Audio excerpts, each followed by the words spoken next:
Salut les amis, alors désolé c'est pas dans mes habitudes, aujourd'hui je voulais faire une vidéo un petit peu spéciale. Je suis dans mon lit et je me suis dit il faut que je le montre quand même parce que effectivement je pense que sur YouTube il y en a plein qui l'expliquent. Mais je vais vous montrer en fait, moi en ce moment je suis beaucoup en train de d'essayer comment les distributions Linux, Zorin, Fedora, Linux Mint, Ubuntu, etc. Il y en a un tout particulièrement que j'affectionne, c'est Linux Mint. Il y a le dernier qui est sorti, le 21.3, et que j'aime beaucoup. Et l'avantage de celui-ci, c'est qu'on peut énormément le personnaliser, et puis on peut faire bien d'autres choses, hein. Et après, je ferai une prochaine vidéo pour vous montrer un petit peu ce qu'on peut faire avec celui-ci, les applications qui sont proposées, les logiciels gratuits. Et il y a des choses qui sont vraiment très intéressantes. Alors je vais vous mettre sur l'ordinateur dont je voulais vous parler et je vais vous dire pourquoi en fait je trouve que ce soit Linux ou distribution sont vraiment très intéressantes. Alors maintenant qu'on se retrouve, voilà, je vous montre quelque chose. Ici on a un MacBook Air de 2011.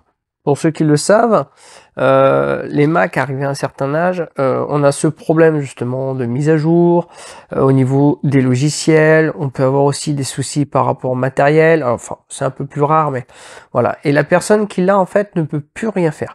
Et je me suis dit, mais Davy, tu t'installes en ce moment du Linux, c'est compatible avec pratiquement tout le matériel qui existe, quoi, hein. Je veux dire, enfin, Mac, la base de Mac, c'est le noyau Linux. Et je me suis dit, mais installe-lui un Linux, elle va être tranquille. Sachant que le support, le 21.3 de chez Linux Mint est supporté jusqu'en 2027. Après, il y en aura d'autres, bien sûr. Mais voilà, et puis moi, je l'ai testé, j'ai installé pas mal de choses. Alors, je vais vous montrer ça. On va le faire ensemble. Voilà.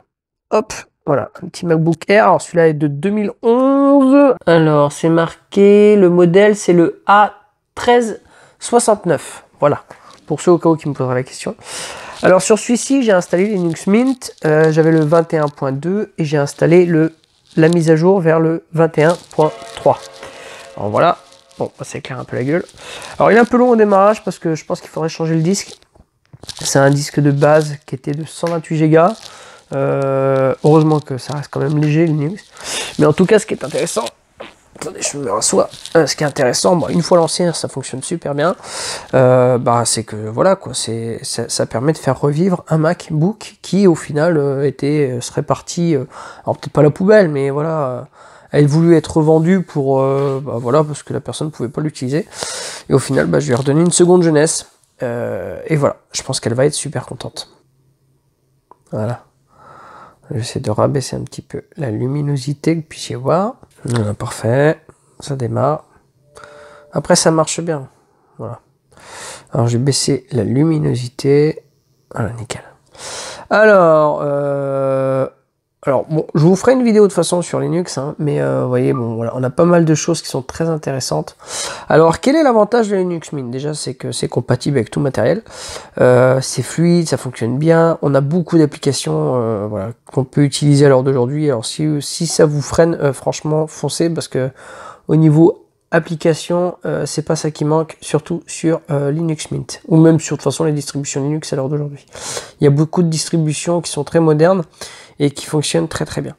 Voilà. Après, il y a aussi toute la personnalisation. On peut personnaliser les applets, les icônes, la transparence, les thèmes, les boutons, on peut faire plein de choses.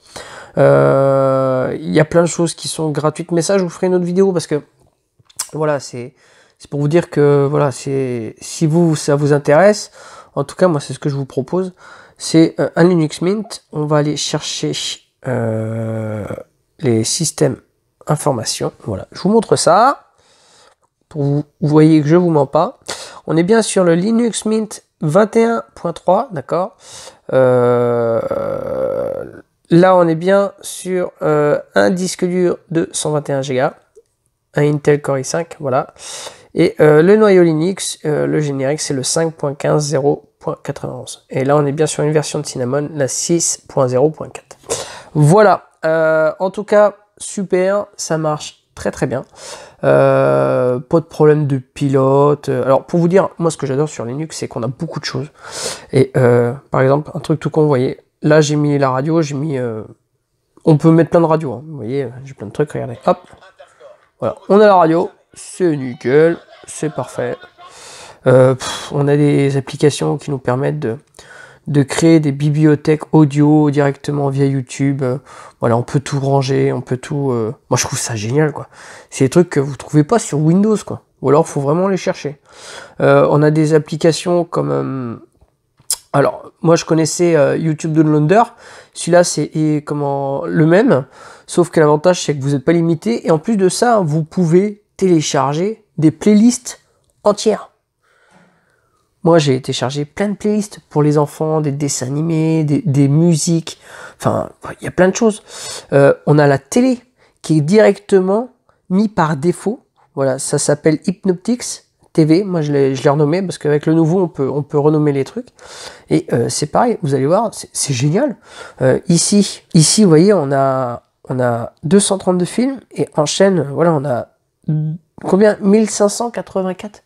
Pour vous dire, vous voyez, on a du choix. Voilà, regardez, hop, France. On va mettre énergie. Et voilà, regardez. Mais vous voyez, on est sur un Mac qui devait voilà, partir à la perte. Voilà. Et ça, c'est quelque chose qu'on peut utiliser. Après, bah, c'est pareil. Alors, je vais fermer. Je vais vous montrer que, voilà, c'est vraiment intéressant. Là, vous voyez, j'ai ça, là, ce que vous pouvez voir. Alors attends, je vais essuyer, putain c'est chiant ça, je suis avec mon téléphone. Alors, ce que vous pouvez voir ici, ça c'est un équivalent de ChatGPT. C'est ChatGPT, ça fonctionne très très bien. J'ai beaucoup d'applications qui me sont très utiles. Que ce soit des applications pour la programmation, ok, Internet. On a Caprice qui est l'équivalent de Messenger. On a Thunderbird pour les messageries graphiques. Là, j'ai pas installé parce que c'est sur mon autre PC, j'en ai un aussi sous Linux Mint. J'ai beaucoup de choses, il y a OBS, GIMP, vous pouvez mettre DaVinci Resolve, enfin, le pack LibreOffice en accessoire, c'est pareil, vous pouvez créer des clés USB, des sauvegardes, et enfin, on peut faire plein de choses. Et je vous en parlerai dans une prochaine vidéo, j'ai pas envie de tout spoiler parce que sinon, bah, ce serait dommage. Et je trouve ça génial, même au niveau des applets, hein, vous pouvez tout personnaliser.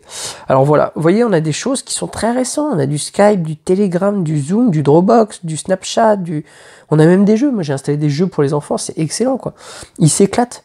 On a des trucs de voiture, on a Worms avec les vers de terre. Bon, bien sûr, hein, c'est pas pour les derniers jeux. On a Win qui permet d'émuler aussi du Windows. Bitwarden, voilà, moi je l'utilise pour mes mots de passe. Voilà, il y a beaucoup de choses qui sont vraiment très utiles. Et encore, ouais, si je vous fais voir toutes les applications, regardez, je veux dire, mais il y a du choix. Et encore, vous pouvez en télécharger sur Internet, mais là, ce que vous cherchez, vous le trouvez, quoi. Et moi, j'ai trouvé des pépites là-dedans, mais je peux vous dire, il y a à boire et à manger pour tout le monde. 2011, et voilà, bah, il a retrouvé une seconde jeunesse. Et ça tourne super bien. Ça marche très bien. Voilà, c'était tout simplement pour vous dire que si vous voulez faire revivre votre ordinateur qui est un petit peu vieux, bah, il y a plein de distributions Linux. Aujourd'hui, c'est vrai que je me pose quand même la question de savoir est-ce que je vais continuer à tourner sous Windows. Je l'avoue parce que Linux, ça marche super bien, quoi. Ça marche bien, il y a une communauté parce que j'ai eu un petit bug à un moment sur un truc et voilà, ça a été réparé en 2.2. Ils sont souvent en train de mettre à jour, ce qui fait que les problèmes de bugs sont remontés par les gens qui participent justement à faire des expériences, et la communauté est très réactive. Et je trouve ça vraiment bien. Alors pour ceux qui sont vraiment intéressés, il y a plusieurs distributions très intéressantes. Vous avez GNOME, Zorin, Linux Mint, c'est celle que je préfère. Ubuntu aussi, après la personnalisation, suivant les distributions, vous pouvez faire plus ou moins de choses. Mais après, voilà, vous pouvez ajouter des extensions. De toute façon, il y a beaucoup de gens qui travaillent là-dessus. Et après, voilà, c'est pareil, au niveau matériel, bah voilà, c'est compatible avec tout de matos. Moi, j'ai installé, j'ai pas eu de problème, quoi. Il a tout trouvé du premier coup, sans problème. Que ce soit le Mac, j'ai un HP, j'ai un Acer, enfin, tout fonctionne nickel. Il n'y a jamais eu de souci. Voilà, sur ce, c'était pour vous montrer un petit peu l'avantage aussi du open source, hein, et de cette super communauté qui travaille d'arrache-pied justement pour qu'on se sente vraiment bien. Et j'avais fait une vidéo aussi sur Ubuntu, qui est l'apparence de Windows 11. Et voilà, il y a vraiment à boire et à manger. Voilà, sur ce, bah, c'était une petite vidéo, je vous laisse. Et puis bah, je vous retrouve très bientôt justement pour vous parler des applications et des petites pépites qu'on peut trouver. Voilà, allez, je vous dis à la prochaine. Ciao.